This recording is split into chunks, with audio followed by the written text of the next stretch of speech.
Thank you.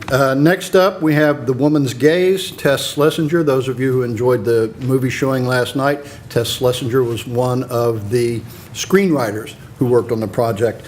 I'd like to introduce you to you from right here at WVU, Anna Elfenbein.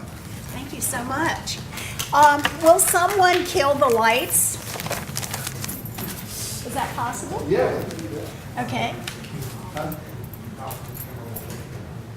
Well, do you need them all down? Well, We're no, I recording, guess the not. camera needs- The video needs the light.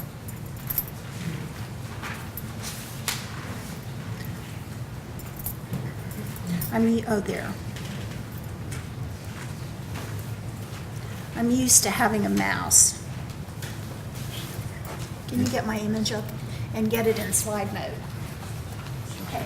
I need lots of help, and I did have a lot of help in this presentation, but I was not actually informed how many people would be here. This is wonderful. So I did not make enough programs. I will be happy, you can share them. I will be happy to make programs and send them to you if you ask me to do so. So I just push there. Should be able to. It should work. Let me try this. Oops. Where's the flashlight? There you go. My time is ticking. Okay, so. yeah. Okay, Yeah. so we can go from there. So I push this one. Yeah, Okay. thank you. Okay. So ironically, I have lots of bells and whistles in this presentation, but the presentation is about the word, not the image. And so I will simply start here and pray that I can touch the right button to make it work. Film theorists who have focused on the gaze and the visual to the exclusion of the verbal could benefit from considering the words spoken by Ilan, wife of the farmer Wang Lung, in the movie version of Pearl S. Buck's The Good Earth. Inspired by Buck, but crafted by screenwriters, the words Ilan speaks are few, but they show what she values and who she is. In this presentation, I will be focusing on the way that the screenwriters lifted Ilan from the novel and transformed her by scripting the things she says and does. Tess Schlesinger wrote the words that complete Ilan's character arc, showing her to be a woman who will deny her husband nothing, not even another woman. In a short story entitled Upon Hearing Her Second Husband Had Taken His First Lover, Schlesinger had shown that she understood why even a woman living in time the present might choose to accept her husband's infidelity. Wang Lung's line, "Ilan, you are the earth," ends the movie. Ilan has died, and so she cannot hear or answer him, and that is perhaps the point. I know that Mark Connolly wrote these words and submitted them to MGM's head of production, Irving Thalberg, on September 27, 1935. I can identify the lines and dates of submission of 8 other writers, including Tess Schlesinger. This is because, before the movie's premiere, 6 of perhaps a dozen or more of its writers objected to the credits MGM had assigned, and the matter was sent to the Academy for arbitration. To aid the Academy in deciding the case, the lines were color-coded and dated. Following the writer-producer code of practice, the Academy awarded credits to Talbot Jennings, Tess Schlesinger, and Claudine West. Disputes over movie authorship were very common. Authorship of some of our best-loved movies of the studio era, such as Gone with the Wind and Casablanca, is still debated. It is therefore a marvelous fact that the coded script for The Good Earth exists at all, and that it resides in the MGM script files at USC's Cinematic Arts Library, where I went in July to research Tess Schlesinger. All I knew when I went there was that they had 400 pages authored by her. Until I saw the coded script for myself, I had not dreamed of being able to say for sure which lines, if any, she had contributed to MGM's Good Earth. After discussing the writer's status at the studio and their transformation of the character of Ilan, I will conclude by reopening a couple of pages of the coded screenplay to focus on dialogue for Ilan and Wang Lung that Schlesinger wrote. I had guessed that the lines were Schlesinger's because they reflected her awareness of the plight of women in male-dominated societies, but I never imagined that I would be able to prove that she had written them.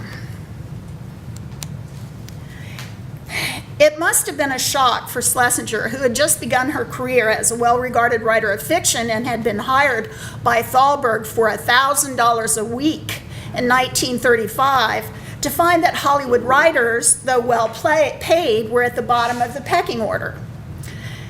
As an indication of this, you will see that someone at MGM misspelled Schlesinger's name on this script by adding CH to it. Studios hired major American authors such as William Faulkner to add prestige to their productions, but even Faulkner was not told who else might have been assigned to doctor his lines.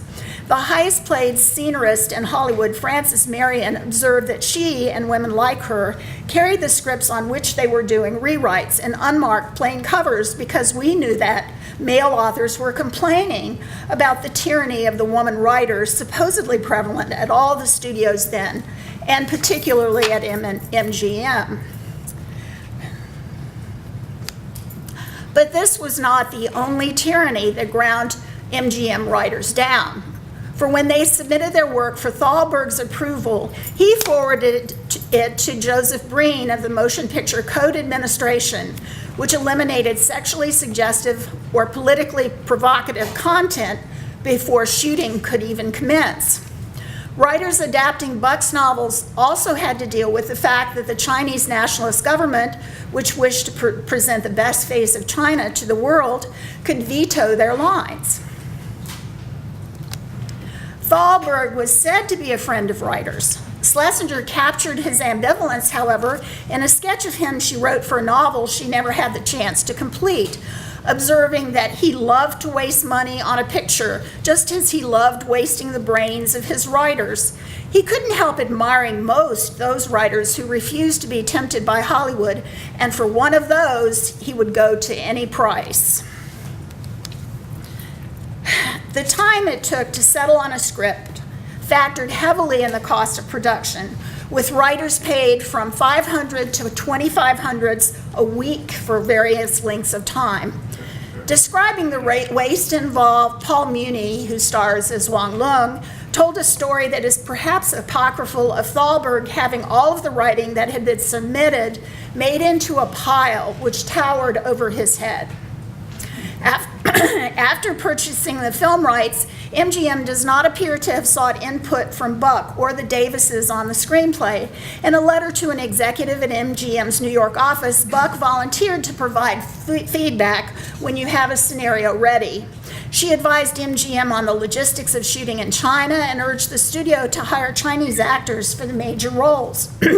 The Internet Movie Database lists Buck as a consultant on the movie, but except for suggestions in this letter, I was unable to find evidence that she had any further contact with MGM before shooting began.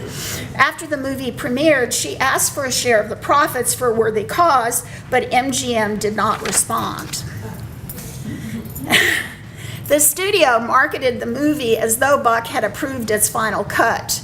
The trailer promised lovers of the novel, the movie is the book. This was a lie.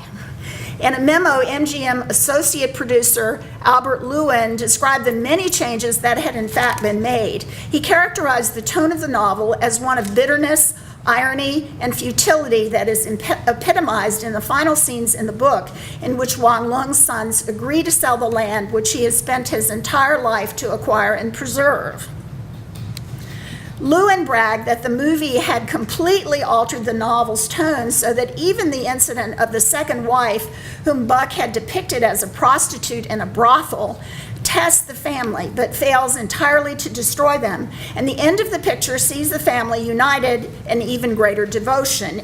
It was, of course, Joseph Breen himself who had seen to it that all references to prostitution and other objectionable content would be excised. Here, Breen seems to have thought that the traditional Chinese values that inform the behavior of Buck's characters mattered at all. He thought that they didn't matter at all. The threat of censorship thus hung over the studio bungalows where the writers worked, posing an obstacle to the scripting of Wang Lung's and Ilan's troubled relationship that Buck had not faced. Buck used Wang Lung's perspective throughout the novel, planning initially to title the novel Wang Lung. Instead, the writers discovered that the drama had to center around the character of Ilan and end with her death, which occurs 2/3 of the way through the novel. In the novel, Ilan had been the first but merely one of the women in Wang Lung's life.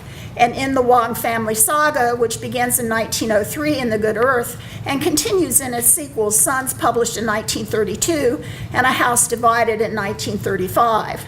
The high point of her life is achieved early in the Good Earth, when she realizes her dream of flaunting her firstborn son in the house where she had been a slave. MGM employed the dialogue Buck had written for Ilan almost verbatim in a speech in which she tells Wang Lung this dream, at 76 words, the longest of her speeches in the movie. At the end of the movie, the screenwriters once more gave Buck's words to Ilan, who lectures her new daughter-in-law to obey her husband and always put him first. Uh-oh, I might be in trouble here. Let me see. Can get it to go.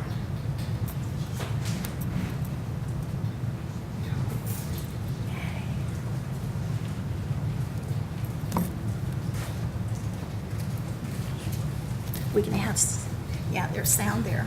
Oh, I don't think, We don't have sound? I don't think so, I'm not sure. Oh. Well, this will shorten my presentation considerably, guys. You won't get to hear the words. Okay, if you saw the movie, you know what Ilan says. She says to her future daughter-in-law, and she shows she'd be the worst mother-in-law to ever have. She tells this young woman, put your husband first, put his father first, and all the male members of the family first, and you'll be okay. Okay, so what you're seeing here, and you won't hear any words, is the obligatory MGM moment. And one of the things that happened in MGM's hands, of course, is that Ilan, who had been described as a woman not beautiful, becomes stunning. Okay, and as the light is turned up here, I guess I don't have any go-ahead capacity here. You see the lantern held to her face, and you see the radiance of her face. MGM was the studio which had Garbo and other stars who photographed really well. Okay, so. I'm sorry. Hey, that's fine. Okay, you'll have to come for a private viewing. Okay, I have about 5 clips that need sound and the emotion. Well, okay. Okay, so. Are these on the internet? Not on the internet yet, and I don't have copyright permission. I have fair use, of course, to show it to a group like this. But I would have to probably talk to the Ted Turner people before putting it up on the internet. How about email? Maybe, yeah, it might be. It might be. Scholarly sharing. Scholarly sharing. Okay, so I talk next about the input of Frances Marion, who is the highest paid scenarist in Hollywood. She started in silent movies with Mary Pickford, and she contributed to the story. She invented the Peachtree episode, which if you saw it last night, Wang Lung picks up a discarded peach pit, and she says, a tree will grow.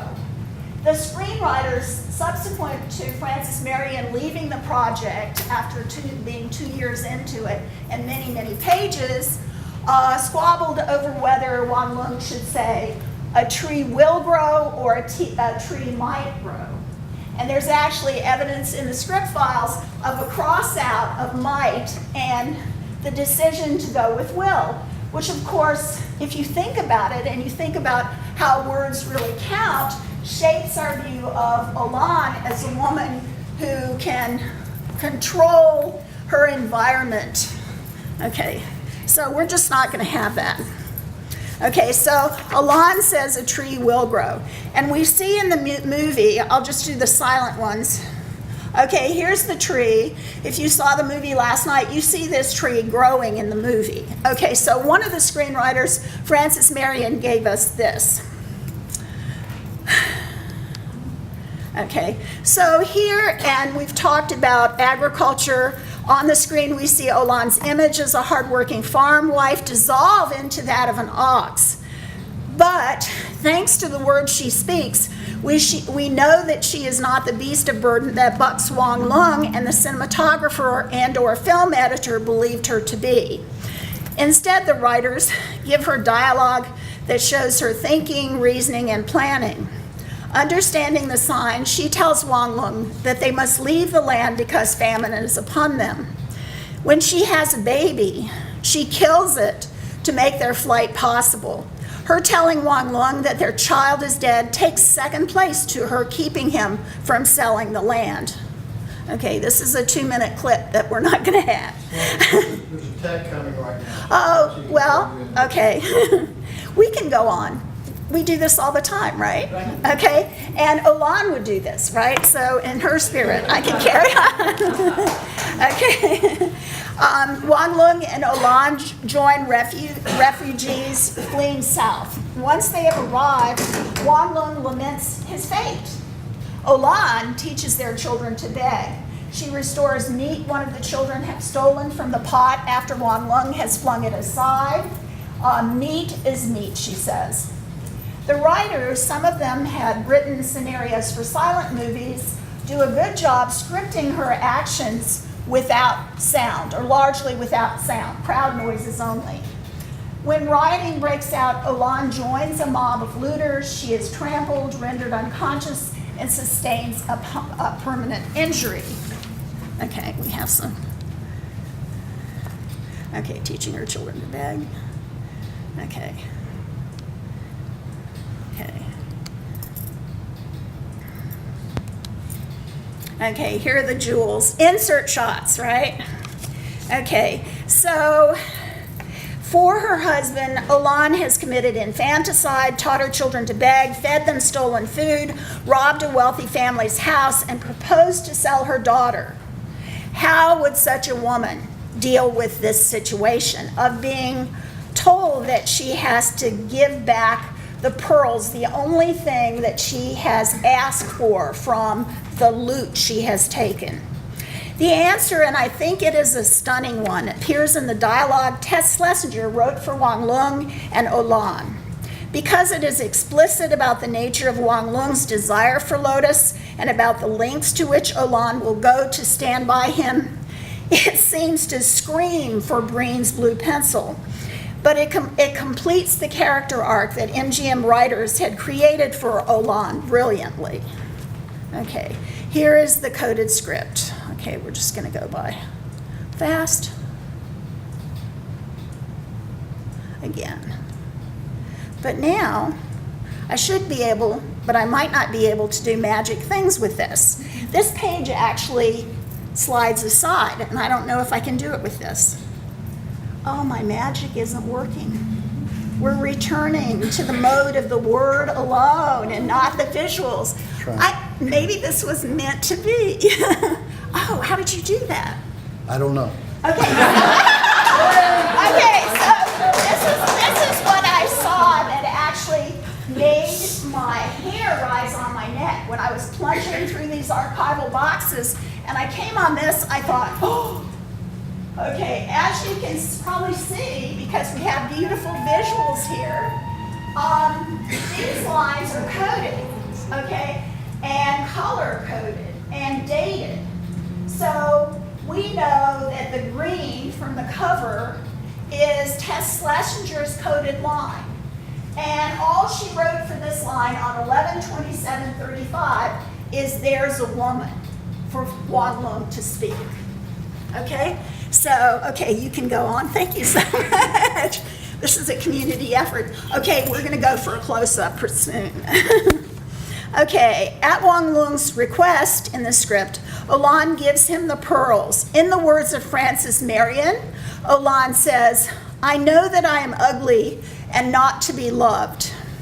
In the words of Talbot Jennings, Wang Lung replies, "All we have now comes from you. That is the truth, and I say it, but now..."